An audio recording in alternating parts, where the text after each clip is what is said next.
Hey good evening, I hope so you all are fine and आपने अच्छी preparation करी होगी रिलेटेड टू फाइनेंस। हमने अभी जो सीरीज स्टार्ट करी की है वो फाइनेंस है।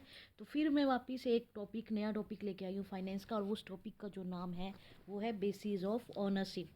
हमने जो लास्ट 2 क्लासेस में पढ़ा है वो लॉन्ग टर्म फाइनेंस और शॉर्ट टर्म फाइनेंस के अंदर पढ़ा कि शॉर्ट टर्म कैसे अरेंज करते हैं, लॉन्ग टर्म कैसे अरेंज करते हैं। ये बताएगा कि ओनरशिप के वो था टाइम बेसिस पर, ये है फाइनेंस कैसा होता है, एक ओनरशिप बेसिस भी होता है। Ownership basis based on the two function, owner fund and borrowed fund. अब वन बाय वन हम रीड आउट करेंगे ओनर फंड क्या होता है और बोरोड फंड क्या होता है। तो first of all we have start the owner fund. हमने एक थोड़ा सा अगर क्विक इंट्रोडक्शन या क्विक रिव्यू देखें तो इसके अंदर है क्या। First of all owner fund में जैसे इक्विटी शेयर, रिटेन अर्निंग, साथ में इसमें प्रेफरेंस शेयर कैपिटल भी आती है डियर, तो वो भी नोट डाउन कर लीजिएगा। थर्ड है प्रेफरेंस, ठीक है। और बोरोड फंड में क्या आता है, debenture, loan from bank, loan from financial institution, public deposit और लीज फाइनेंसिंग। ये जो सारे के सारे कवर होते हैं ये बोरोड फंड में होते हैं। देखो एंड जो भी है आप जिस भी सेक्शन में है, बीकॉम में है, +1 +2 में है, एमकॉम में है, नेट के पेपर में दे रहे हो, नेट का एमसीक्यू यहाँ से बहुत अच्छे से बनता है कि सर्च आउट करें कि बोरोड फंड में कौन सा आता है, तो वो आपको पॉइंट देंगे, आपको उनमें से छानना भी पड़ेगा। तो एमसीक्यू तो पुट तब का तब होता है, और आपसे अगर नॉर्मली क्वेश्चन पूछा जाए 1 या 2 नंबर के मार्क्स में भी सीधे ये आ सकते हैं कि कौन कौन से आते हैं। तो ये हर सेक्शन ऑफ क्लासेस के अंदर आते हैं।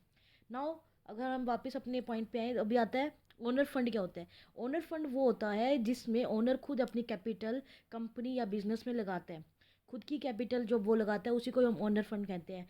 मतलब क्या हो गया ओनर फंड का, मतलब सीधा ही है कि उस पर उसका हक होता है, वहाँ उसको डिसीजन मेकिंग मिलती है। किसी इससे बिजनेस से रिलेटेड कोई भी डिसीजन लेने के लिए उसके पास एक डिसीजन मेकिंग होती है। That call is a owner fund. मतलब बोरोड फंड क्या होता है, बोरोड फंड सिंपल सा होता है। बोरोड फंड में हम ऑनरशिप नहीं देते, उन्हें कोई डिसीजन मेकिंग नहीं देते, वो मैनेजमेंट से रिलेटेड कोई डिसीजन नहीं ले सकते। हम उनसे एक तरीके का उधार या क्रेडिट पे पैसा लेते हैं। हम उनसे कहते हैं भाई हम तेरे को पैसे दे देंगे बाद में, लेकिन अभी हमें एक बार पैसे दे दे। ये हम एक उधार लेना जैसे नहीं होता। अगर हम छोटी मोटी उधार समझे, फॉर एग्जाम्पल अगर आप अपने पैसे इन्वेस्ट कर रहे हो, आप अपने पैसों की चीज़ लेके आ रहे हो, तो आप हक से कह सकते हो ये मेरे पैसे हैं, मैं कुछ भी करूँ यार इसके अपने पैसों का। आपने अपने फ्रेंड के उधार लिए, तो क्या वो आपको वापस देने होंगे। आपने माना कि उधार लिए, अपने हिसाब से उसे खर्च किया, लेकिन उन पे आप हक नहीं जता सकते कि हमेशा के लिए आपके हैं। आपको एक टाइम के बाद वो पैसे देने भी हैं। दैट कॉल इज ए बोरो। ये बोरो करना होता है, उधार लेना होता है। और बोरो फंड का मतलब होता है कि इतना फंड हमने उधार कलेक्शन कर रखी है। तो मे बी अब हम पढ़ रहे हैं वो है ओनर फंड। क्या पढ़ रहे हैं हम, ओनर फंड। तो ओनर फंड और बोनर फंड हम पढ़ चुके हैं। अब पॉइंट क्या कहते हैं, जैसे ओनर फंड मैंने आपको बता दिया क्या होता है। अब ओनर फंड की अगर मैं मेन फीचर बताऊं तो क्या है, ये परमानेंट कैपिटल है। ऑब्वियसली आपको कोई डर नहीं होता कब देना है कब नहीं देना। बोरो फंड में एक लिमिट होती है, एक टाइम पीरियड होता है, उसमें आपको देना भी होता है वापस। तो ये कि परमानेंट कैपिटल होती है किसी भी बिजनेस की। प्रोविजन ऑफ रिस्क कैपिटल, इसके अंदर जो रिस्क कैपिटल प्रोविजन है, देखो कंपनी के लिए लो होता है और शेयर होल्डर के लिए ज़्यादा होता है। क्योंकि रिस्क कैपिटल, इसके अंदर प्रोविजन ऑफ रिस्क कैपिटल बहुत लो इसलिए होता है क्योंकि उनको ये नहीं होता कंपनी को कि मुझे देना है नहीं देना। और जिसने इन्वेस्ट कर रखा होता है उनको ये होता है कि कुछ मिलेगा नहीं मिलेगा, हमें तो लास्ट नहीं मिलेगा, पता नहीं मिलेगा भी नहीं मिलेगा। नो सिक्योरिटी, यहाँ पर जब आप अपनी कंपनी में पैसे लगा रहे हो तो आप उनसे कोई सिक्योरिटी नहीं ले रहे होते। यहाँ पर मैं कंपैरिजन करके बताऊँ तो अगर हम लोन ले रहे हैं, बैंक से ले रहे हैं, सबसे पहले वो हमें प्लस करवाता है या फिर कोई सिक्योरिटी रखवाता है कि जी सिक्योरिटी रखिए तभी हम इतना लोन देंगे। तो हमें अपनी इस ओनर फंड वाले में कोई भी सिक्योरिटी की नीड नहीं होती। मेन फीचर क्या है बोरोड फंड के, अगर हम मेन फीचर बोरोड फंड के पढ़े तो ये छोड़ो, बोरोड फंड नहीं पढ़ते, हम ओनर फंड ही पढ़ेंगे।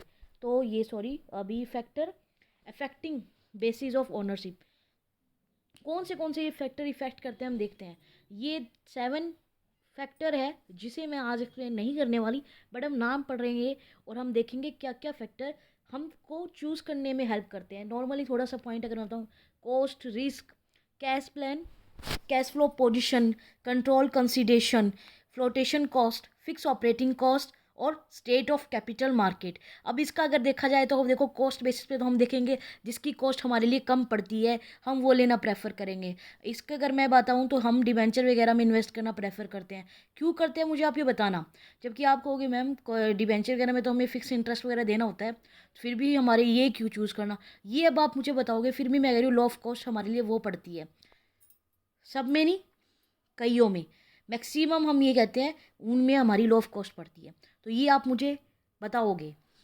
रिस्क फैक्टर किस में ज़्यादा होगा, रिस्क फैक्टर किसके पॉइंट ऑफ व्यू से है वो बताओ। शेयर होल्डर के पॉइंट ऑफ व्यू से रिस्क फैक्टर कैपिटल में ज़्यादा होगा, कंपनी के पॉइंट ऑफ व्यू से रिस्क फैक्टर बोरोड फंड में ज़्यादा होगा।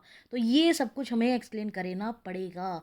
तो ये वाला जो क्लास है ये वो हम नेक्स्ट सेक्शन में जो भी आगे वाली क्लास आएगी, जो मेरी आगे जो पार्ट होएगा उसमें ये एक्सप्लेन होएगा क्या है कैसे है, हम ये बात करेंगे। आई होप सो जो आपका ये basis of ownership, owner fund और बोरो फंड कंप्लीट हो गया होगा। और बोरो फंड के जो फीचर्स हैं मैं एक्सप्लेन कर दूं तो बोरो फंड के यही 5 फीचर है। सिक्योरिटी हमें यहाँ देनी पड़ती है तभी हमें लोन मिलता है। फिक्स टाइम होता है, जैसे आपने कोई लोन लिया है 10 साल के लिए लिया है या सीसी लिमिट क्या है उसकी, ये फिक्स टाइम पीरियड के हिसाब से होता है।